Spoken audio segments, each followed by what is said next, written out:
The Alabama Farmers Federation and the Alabama Farmers Cooperative proudly present Simply Southern with your hosts Jim Allen and Mary Johns. Hello, thanks for joining us today for Simply Southern. I'm Mary Johns. And I'm Jim Allen. Coming up on today's show, we'll see how an Alabama zoo enriches the lives of the resident wildlife in an entertaining and often exciting public event. It's an opportunity for them to exercise their minds and also exercise their bodies. If you enjoyed an incredible edible egg as part of your breakfast this morning, well, you might have the Haynes family to thank for filling your plate. We'll visit their Coleman County egg farm later. We have 250,000 hens here on the farm, and we sell just over, on average, 120,000 dozen eggs a week. Sidney Phelps of Bonnie Plants will show us how a local community garden can benefit the folks who live nearby. But up next, we'll take a tour of a tribute to one of the most important figures in American agriculture.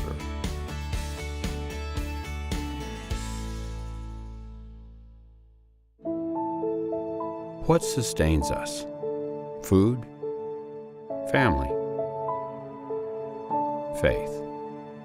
Alabama farmers live those things every day. They conserve our resources, clothe our families, and fill our tables. They cultivate jobs for our communities and values for our future. Farmers grow it all right here in Alabama. There's no such thing as downtime when you own a farm.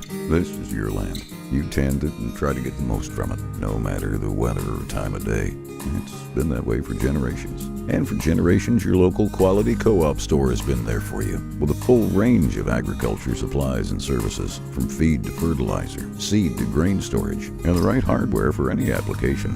You'll always find what you need, plus friendly, knowledgeable advice at your local quality co-op store. There's one near you. Every week we bring you stories of the hard-working farmers that put food on our tables and clothes on our back. But it's also taken creativity, ingenuity, and a scientific curiosity to fuel our state's top industry. Those traits define famed scientist and educator George Washington Carver, whose legacy is celebrated every day at the Alabama University he called home. The campus of Tuskegee University is rich with history, from its celebrated founder Booker T. Washington to the Tuskegee Airmen. This historic black university blazed trails in a time of economic and racial unrest in our state. Few of its many distinguished alumni were as impactful as this gentleman, however, and for close to 80 years this humble brick building, a former campus laundry, has offered a glimpse at the achievements of a true giant in scientific research. This is American history. So when you come in, and we don't like to think about Carver as being, we talk about him being an African-American scientist, but he was a scientist. He was an American scientist.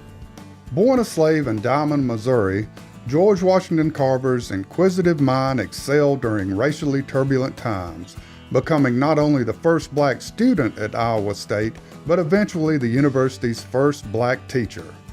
That's where he was when Booker T. Washington kind of stole him from Iowa and brought him to Tuskegee. And he saw all these poor farms growing cotton up to the doorstep, seeing all, he said everything looked hungry. Everything from the people, the plants, the livestock, they all looked hungry. And so he encouraged people to rotate crops. Recognizing soil depletion from a heavy reliance on cotton crops, Carver suggested a number of possibilities for farmers to rotate in their fields, including a plant few considered worth their time.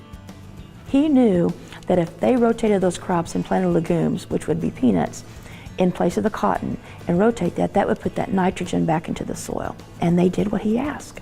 And then they said, okay, we've grown all these peanuts, what do we do with them? And that's when he went in the lab and came out, and he had discovered 300 ways that you could take the peanut and supplement, change something out of a recipe and use peanuts, everything from chicken feed to cosmetics to even any kind of food source, of course. Carver's work has resulted in his name becoming synonymous with all things peanut. But when touring the Carver Museum, it's obvious his impact was far greater than that. Exhibits detail his work in the field of agriculture, which included working with Henry Ford to manufacture car parts from soybeans. Visitors can see the Jessup wagon and other mobile teaching stations where Carver helped teach area farmers how to better their crops and lives. And while his impact may have been greatest in the world of science, the museum's displays paint a picture of a man of many talents. Most people don't realize that he actually wanted to be an artist. We have Carver's artwork, and we have one piece of artwork called Peaches, which he used natural items to paint it, and he said it was his favorite piece of artwork that he had done because he said any child could duplicate that work. My favorite thing that he did is Alabama clay. Now, we all know we've been out in clay and how that can stain your clothes. Well, Carver could see that that would be a way of creating paints and stains and dyes. So in the museum, we have different swatches that show all the different variety of paint colors you can see from Alabama clay. Alabama's thriving peanut industry may be the most obvious example of Carver's legacy today, but Tuskegee University's tribute to this remarkable man clearly shows it goes farther than that. Carver is inspirational, and especially when you think about that time and this time, an African American in that science field. I think that when people come to this campus, Tuskegee University campus, they're able to walk in his footsteps here. I think that's really important. And even in the exhibits that are in the museum, you can see pictures of things, but then when you actually see the artifact, that's what's really important. And then you know that artifact, what it was used for, you learn what it was used for in here. So it allows you to kind of step back and see how important that was. The Tuskegee Institute is one of 9 National Historic Sites in Alabama. It includes the George Washington Carver Museum and Booker T. Washington's home. For more information, visit the National Park Service website at nps.gov. And George Washington Carver, throughout his career, consulted with lots of business leaders, including Henry Ford and 3 U.S. presidents, both Roosevelt's and Calvin Coolidge. Well, it just shows you how important the man was. He was, and a very good reputation. When we return, what do you get when you cross a hippo and a clown? Kevin Worthington will have the answer right after this break.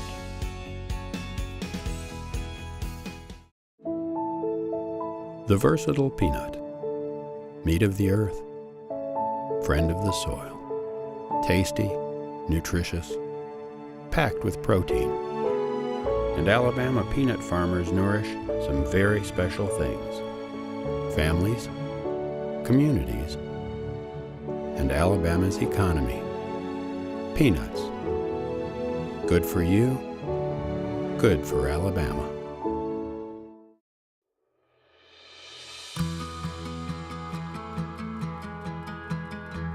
The unexpected.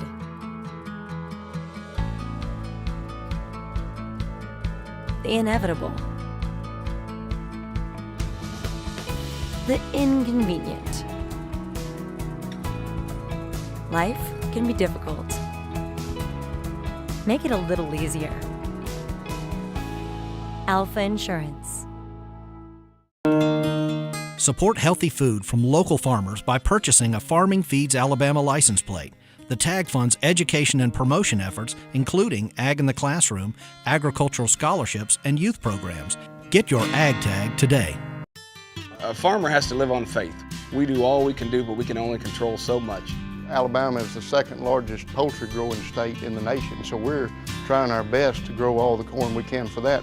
What we produce not only feeds and clothes all of the United States, but about half of what we make goes on to the world market. We've been able to improve yields, have some things that can help us produce a better crop. I'm proud of the product we make and proud that I can say I'm an Alabama farmer. If you like to buy toys for your dog or cat, you've probably noticed a few complicated twists on the basic tennis ball or frisbee. Many modern pet amusements are more like puzzles than playthings, but like a daily crossword for humans, animals can benefit from a bit of a challenge. And as Kevin Worthington discovered in our next story, this principle can apply throughout the animal kingdom.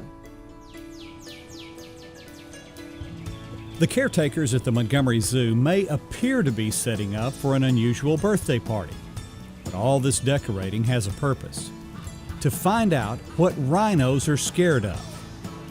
It's all part of Animal Enrichment Day, a popular annual event at the 42-acre facility. Animal Enrichment Day is something that's been going on for quite some time here at the zoo, and not just here at the Montgomery Zoo, but at zoos around the world. It's an opportunity for us to kind of highlight something that we do on a daily basis. Whether it's a box, cardboard critter, or plants to snack on, the zoo's exotic residents enjoy these interruptions to their daily routines. Most of our animals receive some sort of enrichment every single day. It's an opportunity for them to exercise their minds and also exercise their bodies. Because one thing you don't want to have at the zoo is a bored or lazy animal. It kind of gives us an opportunity to step it up a notch, basically make it on a grander scale.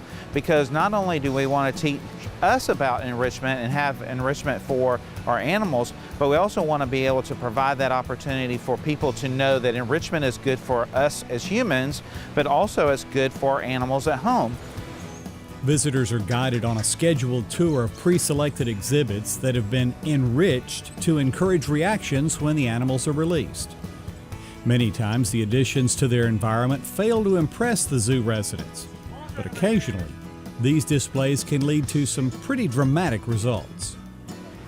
The funniest one for me is the rhino, because he can be a little scaredy cat to begin with, and then he works up the courage. You can kind of see him talking himself up, and then he charges whatever we put out there. So the funniest one was watching him charge a box.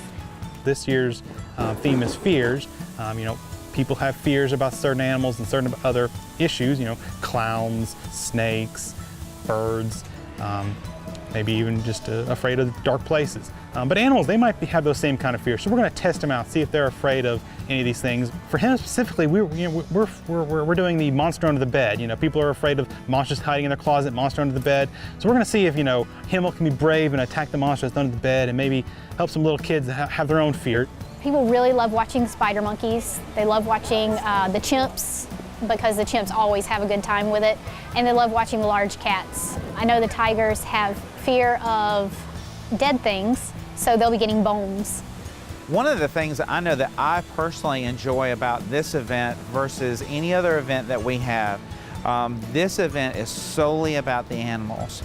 It's really kind of neat to see their reaction, because they walk out onto exhibit and they're not used to seeing that, and to see it right there and kind of see their reaction. And like we've talked about, with our hippos and our rhinos, when they come out, you see this big, huge, 6,000-pound animal, and then you think it gets scared? How can that possibly be? Animal Enrichment Day is not only a fun adventure for the zoo's animal residents, but their human neighbors look forward to it as well. We like it because we get to, really show off our animals, and we get to do some little arts and crafts and make some stuff for the animals. We do enrichment throughout the week and also throughout the year, but usually it's behind the scenes. It's kind of neat to see everyone from little tiny kids to big adults see these reactions from these animals and enjoy it. And it also, I think, it puts a personality on the animals, because people kind of come and they visit the zoo and they see the animals, but they don't really get to see some of the personality side of them. So with Animal Enrichment Day, it allows you to kind of see more of those personalities. For Simply Southern, I'm Kevin Worthington. The Montgomery Zoo holds animal enrichment events twice every year. The second one for 2018 will be on July 21st. And Birmingham also has enrichment days, if that happens to be closer to where you live.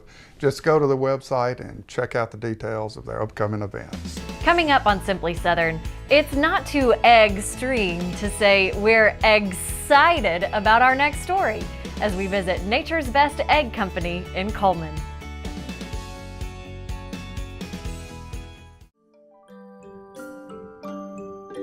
One out of 4 Alabama residents have benefited from the Alabama Cooperative Extension System. Last year, Master Gardener Managed Gardens donated $150,000 worth of fruits and vegetables to food banks, and over 25,000 young people developed math, science, technology, and engineering skills through 4-H. Now what we want to know is, how can we help you? Soybean is a very versatile product. We make crayons out of it. A lot of the combines you see rolling through the fields have a lot of plastic side panels that are made from a soy product. The soybeans that we grow on our farm mostly goes into chicken feed. Soybean production in Alabama employs over 10,000 people. We grow some of the best soybeans in the world. We go the extra mile to make sure when our name is stamped on it, we know it's the best product we can produce. Being a catfish farmer to me means carrying on a legacy that my father started about 35 years ago.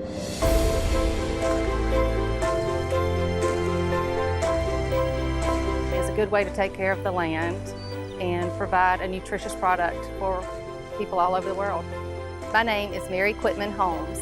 My sister, my father, and I own this farm, Lawson Catfish Farm, in Perry County, Alabama. When it comes to poultry, Alabama is one of the nation's top producing states. Most of the chickens you see here are broilers, meaning they're raised for meat. But there are a handful of egg farms in the state too. Today, we take you inside one as we tour the egg processing facility at Nature's Best Egg Company, where they're packing up and shipping dozens upon dozens of good eggs every day. The poultry houses at Nature's Best Egg Company are homes to hens that keep the company's conveyor belts full of eggs to clean, inspect, and package. Once the eggs come into the processing plant located just a few yards from the hen houses, the first step in getting those eggs from the farm to your home is the egg wash. The eggs are just sprayed with a 120-degree water at a pretty high pressure with some detergent mixed in. They then go through a brush section. The brushes scrub the eggs clean, but as quality control, there's also the dirty egg detector. If there's any places that did not get clean, I mean down to needle point size, this thing can pull them back out, send them back through the washer again. Then it's off to the automatic crack detector, which detects cracks and sends those eggs down a different line to be packed and sent to what's called a further processor, a company that uses the eggs to make egg-based products. As for the other eggs? The eggs are weighed, and that's how their size is determined, by how many grams they weigh. And so we as far as what we market is pretty much medium through jumbo. The eggs are then taken from there and distributed through the packers, and the packers pack those in whatever pack we need that day. Lee Haynes is a bit of an egg-spert. His father purchased the farm and Nature's Best Egg Company in 2002. It's now a full-time job for Lee, his parents, and his sister. But outside of that, we've got some wonderful employees. Many of them have been here many years, and really appreciate them and what they do every day. Sometimes we get really busy and times are stressful, but they keep showing up every day anyhow. We really appreciate them. They do great work for us. Including his family, the farm employs 17 people, and they stay busy with the volume of eggs produced at the farm. We have 250,000 hens here on the farm, and we sell just over, on average, 120,000 dozen eggs a week. To put that number into perspective, Lee showed us the storage area they just restocked with cartons. He said they would have to reorder in just 2 weeks. That's a bunch of eggs. And it's a good thing too, because the average American consumes more than 250 eggs every year. It's been proven that eggs are, recommended as a heart-healthy food, and but it's if you think about it, it's consistently the cheapest source of high-quality protein that you can buy. And there's so many different possibilities for it. I mean, they're generally thought of in terms of a breakfast food or a ingredient.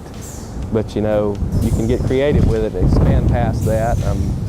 My wife makes some dishes that include eggs that I love, and I love a good fried egg on top of a burger as well. So. And when you're eating eggs, rest assured, you're not consuming something that would have been a chicken otherwise. These are not fertile eggs, and we don't have roosters here either, so that's not a possibility. And people see things from time to time. Sometimes things slip through and you may see a blood spot or something like that in an egg. And that was just a deformity that happened when the egg was being developed inside the chicken. That is not a baby chick. In Alabama, Lee and his family are a rare breed. There are just 5 commercial-size egg farms in the state. But Lee said he loves the farm life and wouldn't have it any other way. Of course, everyone knows it's more than a job, it's a lifestyle. I enjoy the lifestyle. I enjoy having the opportunity to work with my family and to bring my children here and teach them about hard work, And when you put a product on a shelf and you realize what it took to get it there, it gives you a whole new appreciation for everything you go buy, because everything you buy, there's been sacrifices made and a lot of sleepless nights and a lot of blood, sweat, and tears that went into getting that to that store shelf. And I just enjoy the process all the way through. It was really neat learning about egg production in Coleman County, but I also picked up some good egg jokes, Jim. So, aside from the show, what is the best place to learn about eggs? I don't know. The Hencyclopedia. Of course. And what do you call a city of 20 million eggs? Well, I'm afraid to ask. It's New York City. Oh, Mary, this is excruciating. But you'll remember these jokes. They'll stick with you. That is true. When Simply Southern continues, Sidney Phelps of Bonnie Plants is visiting a local community garden to see how neighbors can benefit from working together to grow fresh vegetables and herbs. There's nothing quite like sitting down to a home-cooked meal with fresh vegetables from the garden. With Bonnie Plants from your local quality co-op store, you can enjoy the freshest vegetables right from your own backyard. And no matter if you're a raised bed gardener, a rose gardener, or if you farm hundreds of acres, your quality co-op store has exactly what you need to get the most out of your plants. You'll always find what you need, plus friendly, knowledgeable advice at your local quality co-op store. There's one near you. What we eat, what we wear. It all starts somewhere. And if it's good, it usually starts with a farmer. And that somewhere is right here in Alabama. In a field, in a barn, on a tractor. Right now, there's a farmer starting something good for all of us. And it all starts right here in Alabama.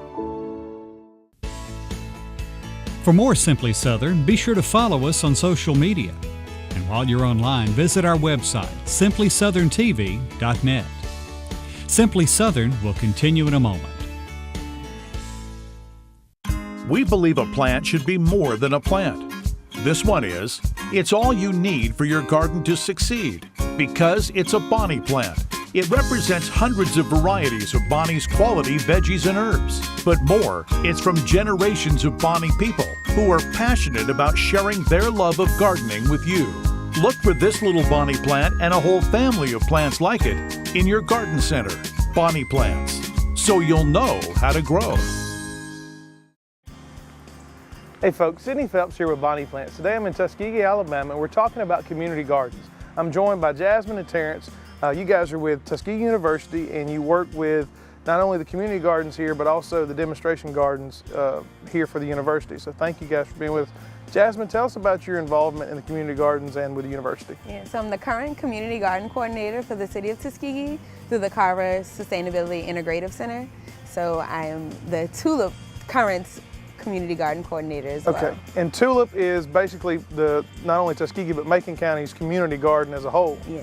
How large is the community garden that you guys have there? So it's actually only sitting on 0.3 acres, as it was a vacant lot that a resident used to sit on, but now it's 8 rows of full gardening, and we're pretty big to say we're only 0.3 of acres. Okay, now a garden like that takes a lot of people to get involved, so how many volunteers, or how does TULIP operate? So we operate basically whenever you come by, we're willing to take your help and help you to produce some food in your neighborhood. So we're excited to have about 100 people enrolled on our enrollment list, from students to elders, and about 15 people would be there any given day helping out in the garden. Okay, and that's mostly during the spring, or how often do you guys plant? And so mostly our garden goes on in the spring to the summer. We've been having some trouble in our winter garden, but right now we're looking to start our garden again in the spring. Okay. And when was TULIP started? Is this something that you guys have been doing for several years, or is it just getting started here recently? Yeah, so we're a few years in the Tuskegee United Leadership and Innovation Program, TULIP. It was founded in 2014, and our first plant was in spring of 2015. Okay, and you've seen obviously probably some growth from the community as well as involvement from the university for this. Absolutely. It's been miraculous to see how many people are getting behind gardening, to say I've never been a gardener before, and a lot of my friends and colleagues haven't as well, and to see how much the community is really participating in this. Okay, so with that, if somebody wanted to get involved with TULIP, what would be the best way that they can contact or find out more information to help if they're in Macon County or a surrounding county here in Alabama that might want to be a volunteer? Yeah, so the Carver Integrated Sustainability Center, the CISC, is where you can get us at. Please contact us through there. We're more than willing to come out and help and through county agents to get this process going in more communities. Now, Terrence, you work with the university more directly. You deal with professors and students that are working on maybe thesis projects with growth, but you also help with youth in the area as far as learning not only where their plants come from, vegetables come from, but gardening. So tell us a little bit about the projects that you're involved with here. Yeah, it's a bit interesting. Right now we're working with several schools. I'm working at Tuskegee Public. We're cleaning out some beds and growing some things now. We're still working out here at the demonstration garden, and we have some collard greens, and we have a graduate student project going on right now also. Okay, one of the unique things about the demonstration garden I've seen is you have bottles, and they're various different sizes, but they're tied to the fence. And tell us a little bit about that project. So this is another graduate student project that we're doing. Is vertical growing, so we're growing herbs in them right now. This project started last spring. So now we're just going back, clean out the bottles and redo everything again. Okay, it's just another way to utilize space. So, right. The demonstration gardens have several different beds. Right now there looks like there's collard greens in there, some turnips, but you also are doing composting. You're mixing in the vertical garden. If people wanted to get involved or possibly see some of the demonstrations, what's the best way that they can contact you through the university or get involved? You can contact us through the CISC building. So get in touch with them, and they'll most definitely get in touch with me to come out and help you get started with anything that you want to do. Folks, as you can see, community gardening is a trend that's starting not only just here in Macon County and Tuskegee, but all across the country. If you want to find out more ways that you can get involved in community gardening, go to bonnieplants.com or check out the app Homegrown with Bonnie Plants. BonniePlants.com has a lot more recipes as well as any gardening information you may need. If you have a question for Sidney, drop him an email at simplysouthern@alafarm.com. With that, another episode of Simply Southern comes to a close. Thanks for being with us today. I'm Mary Johns. And I'm Jim Allen. We'll see you again next week.